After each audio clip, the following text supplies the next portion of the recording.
Et ça a toujours été comme ça. Parce que, en fait, en fait, face à une difficulté, quand tu te dis, je vais y arriver, dès le départ, tu crées un environnement positif autour de toi. Et tu permets aux anges de pouvoir t'inspirer. Mais si tu commences à négativer, c'est fini, c'est mort, terminé, ça ne marche pas. Parce que Dieu suit les gens qui sont positifs. Dieu sait ce qu'il fait. Parce que c'est un Dieu positif. Il a créé l'homme, il a créé, il a vu, il a créé, il a parlé, il a créé. En fait, Dieu, c'est pour ça que la Bible dit, le diable sait que Dieu existe et il tremble dans le livre de Jacques. Les démons, et ils tremblent. Donc, Dieu, le diable, les démons doivent trembler quand ils te voient aussi. Mais pour qu'ils tremblent, tu dois prendre conscience que Dieu est en toi. Et que le combat, ce n'est pas toi, c'est Dieu qui gagne le combat. Il n'y a pas le choix. Il n'y a pas le choix. Et toute ta vie qui reste, tu dois fonctionner comme ça. Et c'est comme ça que tu marches de gloire en gloire. Parce que c'est bien de dire de gloire en gloire. Mais il m'amène où? Mais il faut déjà que moi, je puisse le posséder. Je puisse être conscient qu'il est à moi. Quand on reçoit Christ comme Seigneur, il dit, je prierai le Père, il vous enverra le Saint-Esprit. Et lui vous conduira dans toute la vérité. Mais laisse-toi conduire. Parce que je peux avoir dit, non, Saint-Esprit, je n'ai pas envie que tu me... Non, laisse-toi conduire. Non, il fait trop froid, je n'ai pas envie. Laisse-toi conduire. C'est ça. Et quand il faut braver le froid, braver les tempêtes, braver. Et parce que Dieu est un Dieu qui brave tout. Amen. Le Dieu que tu sers est un Dieu qui n'a peur de rien.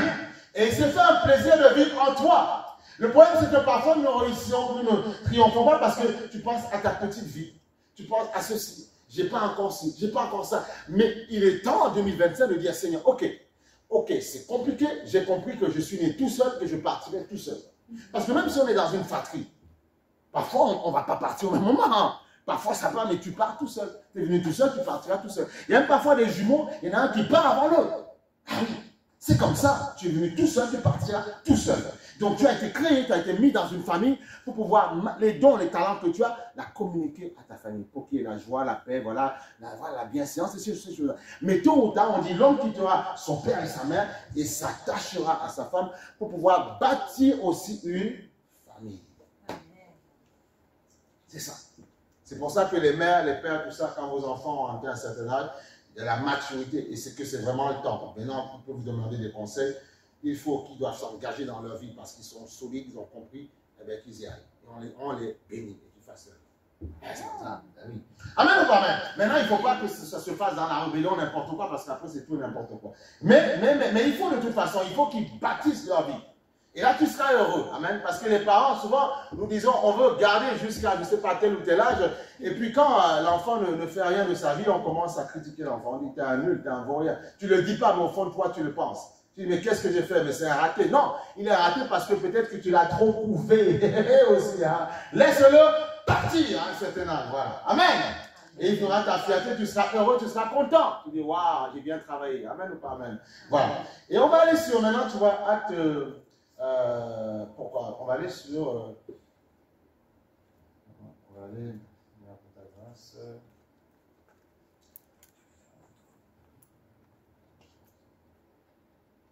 Alors, Jean chapitre 10, verset 10. Jean chapitre 10, verset 10. Ça que je voyais toujours dans la joie, toujours dans la joie, toujours dans la joie. Jean chapitre 10, verset 10. Il dit, le voleur ne vient pour dérober et égorger et détruire. C'est le diable, c'est ça, c'est son travail. Égorger, dérober, détruire. C'est pour ça que nous avons tous besoin de l'onction dans nos vies, la présence du Saint-Esprit dans nos vies. Lui, il dit, moi, je suis venu afin que les brebis aient la vie et qu'elles aient la vie en abondance. Mais pour qu'elles aient en abondance, il faut que moi qui suis venu la donner, que je puisse l'avoir en moi. Christ en moi. Et si je l'ai en moi, là, la vie abondante sortira, elle coulera dans ma vie. Et tu seras un témoin oculaire. Les gens verront ce que Dieu fait. Il est temps que parfois, même dans nos familles, nous nous distinguions. Ce n'est pas parce qu'on est né dans la même famille qu'on aura la même existence. C'est faux. Il faut qu'il y en a un quand même qui se lève et qui dit, mais c'est quoi? C'est quoi? D'accord, je m'appelle Petro, Petras, mais c'est quoi ma vie? Qu'est-ce que je dois faire? Peut-être que ton enfant est amené à vivre aux États-Unis, j'en sais rien. Mais il faut que chacun trouve ça destiné, à quoi il est appelé sur la vie. Tu dois trouver ça.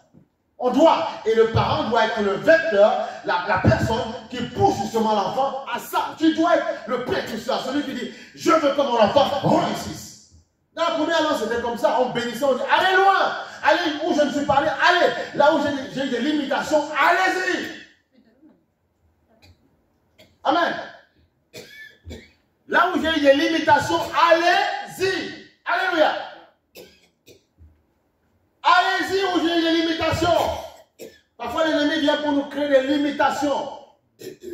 Béni soit ton nom, Père. Nous créer des limitations, Allez-y. Alléluia. Allez-y. Allez-y. Parce que lui il vient pour dérober, égorger et détruire. Lui vient pour donner la vie.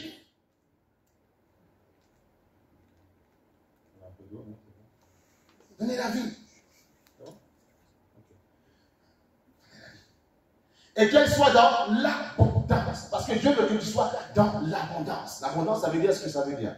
Mais ne serons plus en 2025 des personnes qui répétons uniquement des passages. Des personnes qui veulent le vivre. Mais il t'a dit aussi, le royaume est forcé. Ce sont les violents qui s'en emparent. Les violents. Alors si mon frère descend, dors, toi tu ne dors pas. Si tu ne dors pas, non, tu te lèves, tu dis non, je dois, parce qu'il y a urgence, parce que je ne sais pas combien de temps j'ai à faire sur la terre, mais il y a urgence que je me lève et que je manifeste la gloire de Dieu. Et que tu sois quelqu'un qui laisse des traces sur la terre. On dit, ah, c'est lui qui a fait ça. Et que les gens puissent partir de tes travaux pour pouvoir y arriver. N'oublions pas que tous ceux qui créaient des choses, que ce soit Pasteur, que ce soit Newton, toutes ces personnes-là étaient tous des chrétiens. Pasteur, après, quand il trouvait ses médicaments pour la rage et tout, il avait une chapelle, il allait prier.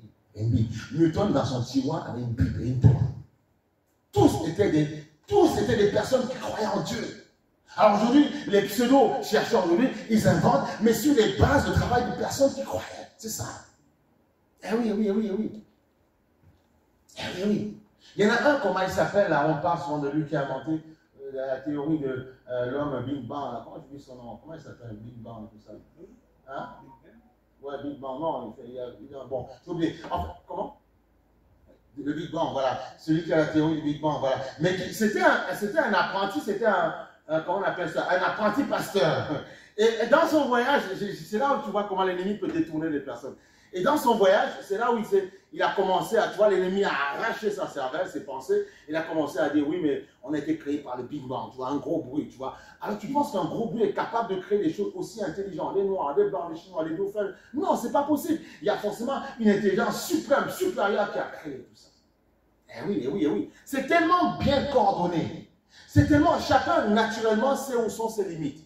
Je suis dans une famille, je ne dois pas faire, Je dis aux gens, vous ne croyez pas en Dieu. Dans ce cas-ci, vous ne croyez pas. Puisqu'on est né du hasard, mais faisons n'importe quoi. Mais non, mais je dis, mais oui, mais non, mais faisons n'importe quoi puisqu'on est du hasard. Ça ne sert à rien. Écoute, on est né du hasard. Ça ne sert à rien. Mais à quoi ça sert? Pourquoi avoir des noces? Pourquoi tu te mets des vannes? À quoi ça sert puisque tu ne crois pas en Dieu? Faisons n'importe quoi, buvons, faisons n'importe quoi, cognons. Mais pourquoi tu n'as pas envie de le faire? Pourquoi tu as le désir? Il ne faut pas que je cogne une fois que je sois accident, parce que je dois retourner dans ma famille, retrouver l'amour. Pourquoi? Parce qu'au fond de toi, sans le savoir, tu es en train de me démontrer que tu n'as pas été créé par le hasard, que tu as une conscience qui te guide. Et cette conscience qui est ton âme, c'est Dieu qui te l'a mis en toi pour pouvoir te guider. Ah oui, c'est ça. Mais oui, tu ne crois pas dans ce cas, ben, c'est pas la peine de prendre. Fais n'importe quoi, mais non, tu ne le fais pas. Tu t'imposes une restriction parce qu'au fond de toi, tu sais qu'il y a une conscience qui te juge. Et il y a des gens même qui ne croient pas. Quand ils commettent une erreur, ils te disent, mais oui, j'ai commis, pardonnez, excusez-moi, j'aurais pas dû faire ça. Parce qu'au fond de toi, il y a quelque chose qui te guide, qui te juge au fond de toi. Mais nous savons, celui qui a reçu Christ, que l'âme, c'est Dieu qui te l'a mis en toi pour pouvoir te guider en fait. Eh oui. Et c'est ça qu'il faut comprendre. C'est très important. C'est très important. On va aller sur 1 Jean chapitre 2, verset 14. Que le Seigneur en ce matin, vraiment, te remplisse, te fortifie, qui te donne de l'espoir. Que tout n'est pas fini. Il y a toujours un chapitre à ouvrir, il y a un livre à continuer, il y a un chapitre à ouvrir, alléluia. Un chapitre à ouvrir. Tu dois garder au fond de toi la mémoire de ceux qui sont partis avant toi. Tu dis, Seigneur, 1 Jean chapitre 2, verset 14. tu gardes au fond de toi. Tu dis, Seigneur, ils aimeraient que je sois heureux. Garde-les dans ta mémoire. Amen. Ne va pas leur parler sur le tombe, mais garde-les dans ta mémoire. Garde-les et dis, je dois continuer le travail. Continue le travail. Continue le travail. Continue le travail. Et là, tu dois continuer le travail. Continuer, prendre le flambeau et continuer et avancer. Alléluia. 1 Jean chapitre 2, verset 14, il dit ceci. Je vous ai écrit, Père, parce que vous avez connu celui qui perd, tu vois, il parle des personnes plus âgées, tu vois. Je vous ai écrit, Père, parce que vous avez connu celui qui est dès le commencement. Amen. Et plus loin, il dit, il dit par les pères avant, tu vois, les pères. Mais maintenant, il parle à une autre catégorie de personnes qui sont toujours dans l'église. Il dit, je vous ai écrit jeunes gens, tu vois, jeunes gens. Donc, il parle des jeunes gens, tu vois. On dit qu'on est jeunes de 7 à 70 ans, 7 à 77 ans, c'est ce qu'on dit, tu vois. Mais je vous ai écrit jeunes gens parce que vous êtes forts, tu vois, et que la parole de Dieu demeure en vous. Amen. Et que vous avez vaincu le malin, le diable, voilà. Donc, même un jeune doit avoir Christ en lui. C'est possible, alléluia. C'est possible, c'est possible. Je vous ai écrit parce que vous êtes forts, amen.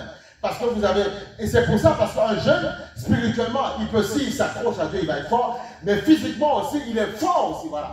Amen. Et Dieu a besoin de la jeunesse pour pouvoir repousser. Parfois, il faut être aussi frais physiquement, c'est important, pour repousser aussi, justement, la puissance de l'ennemi. Voilà pourquoi prends soin de ton corps. Parfois, fais un peu de sport, c'est pas interdit aussi, voilà, pour te galvaniser un petit peu. Amen, alléluia. Là, on est en 2025, voilà, il y a un bassin léger, il y a un parc ou je ne sais pas où, tu cours, tu fais quelque chose, mais tu prends soin de toi, prends-toi en main, amen. Parce que comprenez une chose, le corps dans lequel nous sommes, c'est un véhicule, ok? Et c'est l'esprit, sans l'esprit, c'est fini. C'est l'esprit en toi, mais ton esprit a besoin de s'exprimer, et il s'exprime dans ton corps. Et si ton corps, tu ne prends pas soin de lui, s'il est chaos, demain, si toi et moi, nous sommes plus sur la terre, eh ben, tu auras fait ton temps, quelqu'un d'autre fera. Il y a ce qu'on appelle le transfert d'onction. Ton manteau, on le mettra à quelqu'un d'autre. Vous savez, dites-vous une chose, quand quelqu'un rempli de Dieu, bien entendu, il décède, son onction, son manteau est mis dans un vestiaire, et c'est ça qu'on dit, c'est l'Élie qui devait venir, tu vois. C'est pas, Élie n'est pas revenu en Jean-Baptiste, c'est pas la réincarnation, c'est le manteau, la puissance d'Élie qui est revenu sur Jean-Baptiste, c'est simplement ça. Donc quand tu décèdes, il y a des manteaux, on met sur les vestiaires, et on attend quelqu'un en son temps, un prophète qui arrive. Donc, on dit, ah, mais il agit comme celui, il agit. Parce que c'est justement, c'est son manteau qu'on a déposé sur lui. Simplement ça. Il y a des transferts de manteau. Il y a des transferts d'onction. Ça existe. Imposition des mains. Ou bien c'est parfois tu es sérieux, tu as un cœur bien disposé. Parfois tu écoutes quelqu'un qui te prêche la parole. Parfois si tu es sincère, la grâce de celui elle peut descendre sur toi. C'est comme ça. Parce que c'est ce qu'on appelle le transfert d'onction. Ça marche. Mais pour ça, il faut avoir le cœur disposé. Oui. Pour pouvoir justement recevoir la grâce contre d'autres personnes. Et si tu es quelqu'un de sérieux et sincère, Dieu te montrera les combats, les épreuves par lesquelles ils passent pour arriver à la stature qu'ils ont et la grâce qu'ils combattent. Et tu ne diras plus, Seigneur, je veux. Non, tu diras, Seigneur, apprends-moi à comprendre ce qu'il vit pour que je puisse comprendre et que je puisse gagner en humilité pour pouvoir recevoir le monde. C'est simplement ça. Ça marche comme ça. Alléluia. Ça marche. Ne soyons pas des chrétiens un peu vagues. Voilà, on va, on dit gloire à Jésus. La loi, quand on célèbre Dieu, c'est la consécration. En fait, c'est la finalité de la foi, la communion que nous avons avec Dieu. En retour, nous le célébrons, nous l'adorons, nous l'aimons. Parce que nous dépassons, parce que nous savons qu'il est Dieu. Parce que la parole nous a été donnée. Donc la parole, on t'enseigne avec la parole. Et après, la louange vient couronner la foi, la communion que tu as avec Dieu. Simplement ça. C'est pour ça qu'on connaîtra la manière dont tu loues, on saura parfois, pas toujours, c'est pas toujours parce qu'il y en a qui nous calment, mais on comprendra la communion que tu as avec Dieu. Normalement, il dit dans Psaume 150 qu'on le loue avec des cymbales, des balafons, tu vois, avec tout ça. Ça veut dire que quand quelqu'un a été racheté par le Rédempteur, quand tu as reçu Christ, normalement tu es rempli de feu, d'audace, tu as envie de tout déchirer. Il a dit, Seigneur, j'ai envie de tout démonter, j'ai envie, Seigneur, de m'exprimer. C'est ça, j'ai envie de t'adorer, de te célébrer. Amen. Tu ne dois pas manquer de zèle. Alléluia. Parce que nous sommes tous frères et sœurs en Jésus-Christ. Amen. C'est ça, c'est ça. Tous frères en Christ. Moi, quand je viens dans une église, quand tu es allé au Canada avec mon épouse, mais quand je rentre dans une église, tu vois, quand je sens, je plonge dans le bain parce que je sais que je suis dans la maison de mon Père. C'est comme ça. Eh oui, je respecte l'autorité qui est là, mais c'est la maison de mon Père. Donc je laisse le Saint-Esprit me remplir totalement. Et quand il y a la louange, je célèbre Dieu. Non, les frères et sœurs célèbrent, mais je rentre dans le bain. C'est tout. C'est ça qu'il faut faire. Tu vois 2-3 frères qui célèbrent, ne regarde pas celui qui ne veut pas adorer. Tu vois un qui adore, alors rentre dans l'adoration. Rentre, célèbre Dieu. Et tu verras la grâce tombera sur toi. On ne vient pas tous pour les mêmes choses. Parfois, on vient dans une église, on ne recevra pas tous pareil. Il y en a qui viennent, tu as 15 peut-être, il y a 10 qui vont recevoir, les autres peut-être ne vont pas recevoir. Parce qu'ils ont plus dans leur tête leur pensée, ils ont plus dans leur tête le découragement. Là, ils ont tellement le travail, ils se disent lundi, voilà ce qui va se passer, ça va être compliqué. Mes collègues de travail, ils vont me casser les pieds. En fait, il y a tout ça qui se met dans ta tête. Alors tu te dis non, mais calme-toi. C'est un jour de repos, premier jour de la semaine. Commence bien. Et tout dépend, ta réussite dans la semaine dépendra de ton départ, comment tu commences. Ton année 2025, tu la réussiras en fonction de comment tu commences le mois de janvier. C'est ça. Parfois, quand l'ennemi, il sait que tu as envie d'aller loin, il crée une situation. Et puis, pour t'abattre, tu vois, pour t'éteindre, tu dis non, tu ne me connais pas, tu ne vas pas m'abattre. Au contraire, je vais être encore 2 fois plus élevé, 2 fois plus audacieux, 2 fois plus. Parce qu'il y a encore des masses de personnes à attirer. Et c'est ça qu'il faut chercher. Mais ça se trouve dans la communion avec le Seigneur. La communion. Parce que Jésus n'est pas l'auteur du mal, non. L'auteur de la bénédiction. Il a dit, la parole est claire, il vient pour bénir son peuple. Donc je vous ai écrit, Père, parce que vous avez connu celui qui est dès le commencement. Je vous ai écrit, jeunes gens, parce que vous êtes forts et que la parole de Dieu demeure en vous et que vous avez vaincu le malin. Vaincre le malin. C'est possible de le vaincre si tu gardes Christ en toi. C'est possible de le vaincre. Et en restant dans l'unité, mais c'est possible de le vaincre. C'est possible de le vaincre. Tu peux y arriver, c'est possible.